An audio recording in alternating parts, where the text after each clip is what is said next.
Bismillahirrahmanirrahim. Assalamu alaikum. This is Rizwan Dawar. You watching my YouTube channel Radiology Video by Rizwan Dawar. Today I want to discuss X-ray tube. तो previous lecture में हम already discuss कर चुके थे X-ray tube. Actually X-ray tube हम divide करते हैं external and internal component में। तो प्रीवियस लेक्चर हमने एक्सटर्नल कंपोनेंट भी लिया था, तो आज भी हम एक्सटर्नल कंपोनेंट को पढ़ेंगे।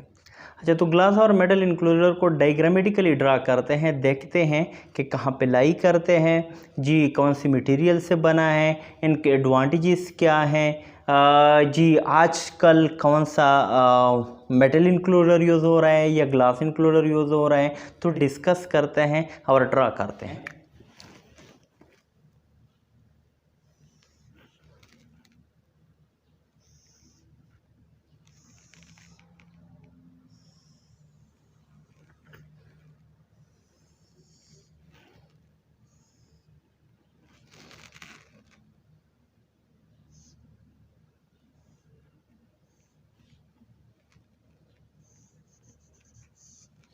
जी, तो यहाँ पे आप लोग देखें, इसको हम क्या कहते हैं, एनोड।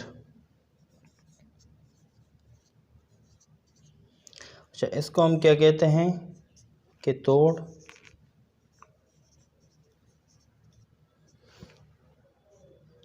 जी, ये लीड कवरिंग है यानी शील्डिंग है।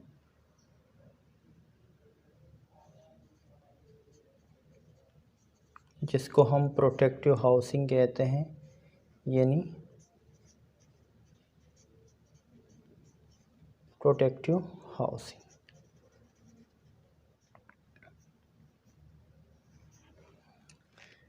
इसको हम इलेक्ट्रिकल कनेक्टर कहते हैं।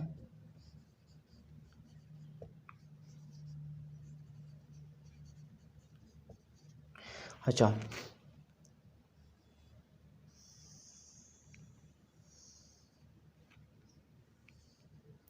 एक्चुअली ये क्या है, ये ग्लास और मेटल इंक्लोजर है। ग्लास और मेटल इंक्लोजर। अच्छा, तो ये आज हम ग्लास और मेटल इंक्लोजर को पढ़ेंगे डिटेल से। तो ये ग्लास और मेटल इंक्लोजर जो है, ये कौन सी मटेरियल से बना है? तो सबसे पहले कौन सी मटेरियल से बना है? ये पायरेक्स ग्लास से बना है जी, पायरेक्स ग्लास से बना है। पायरेक्स ग्लास जो है ये ऐसी मटेरियल है जो बहुत ज़्यादा टेम्परेचर को बर्दाश्त कर सकते हैं। इसकी अगर हम लेंथ की बात करें तो याद रखें, इसकी लेंथ जो है ये 30 to 50 सेंटीमीटर होती है। अगर हम इसकी डायमीटर की बात करें तो इसकी डायमीटर जो है 20 सेंटीमीटर तक होता है। अच्छा,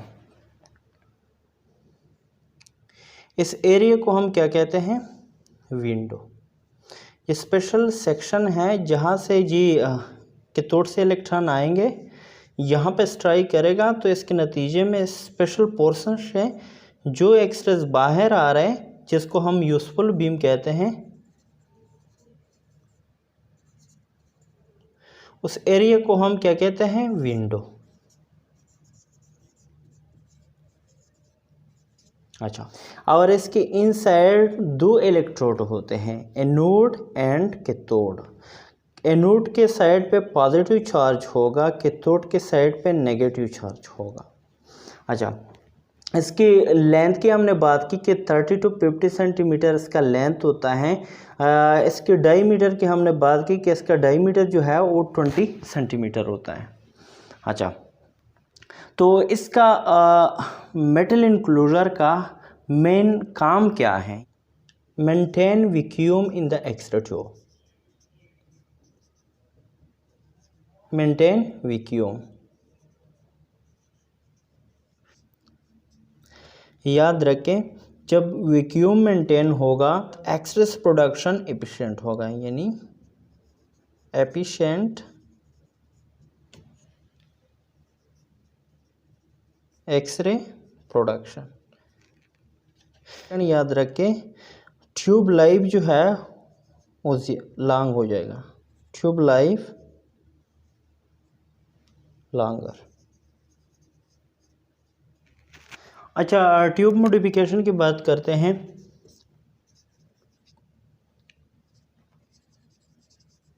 मॉडिफिकेशन के एक्सरे ट्यूब में मॉडिफिकेशन कैसे आए।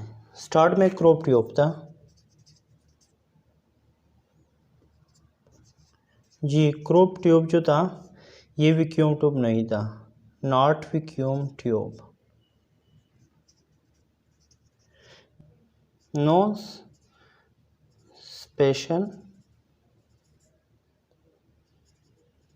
mechanism to maintain gases in the tube. हमारे साथ कुलिच ट्यूब आया। कुलिच ट्यूब जो है ये मॉडर्न एक्सरे ट्यूब है।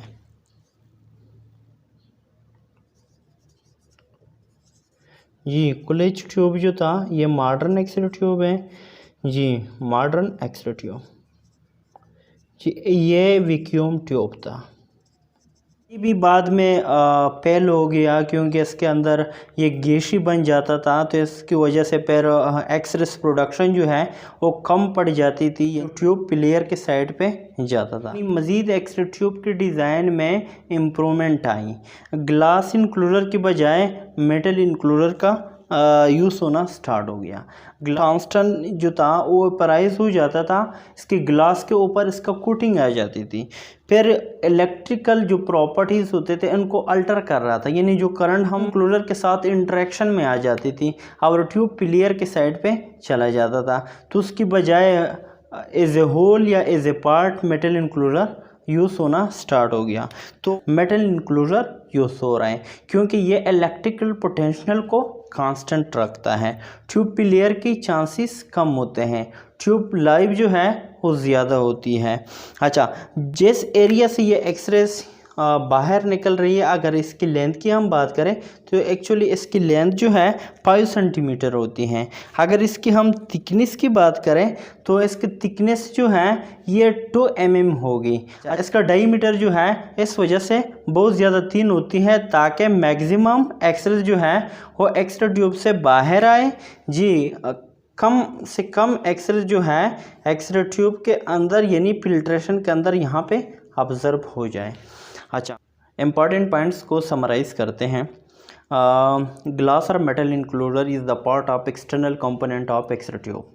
इस ग्लास और मेटल इनक्लूडर के इनसाइड 2 इलेक्ट्रोड होते हैं, कैथोड और एनोड। अच्छा, कैथोड पे नेगेटिव चार्ज होता है, एनोड पे पॉजिटिव चार्ज होता है। थर्ड पॉइंट की तरफ हम जाते हैं।